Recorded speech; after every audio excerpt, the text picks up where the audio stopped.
Algorithm.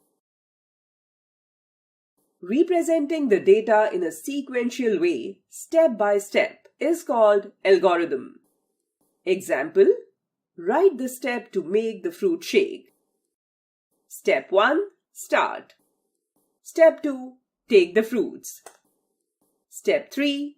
Take 2 bottles of milk. Step 4. Cut the fruits and put it in the blender. Step 5. Grind with the blender. Step 6. Pour the milk in the blender.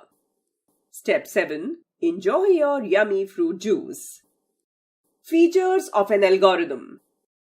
The algorithm should have clear explanations for each step. Algorithms must be independent of programming language. After a limited number of steps, algorithms must be stopped. An algorithm must have a specific well-defined output and 0 or more well-defined inputs. Advantages of an algorithm. Easy to understand. Follow a certain protocol. A step-by-step explanation of how to solve a certain problem.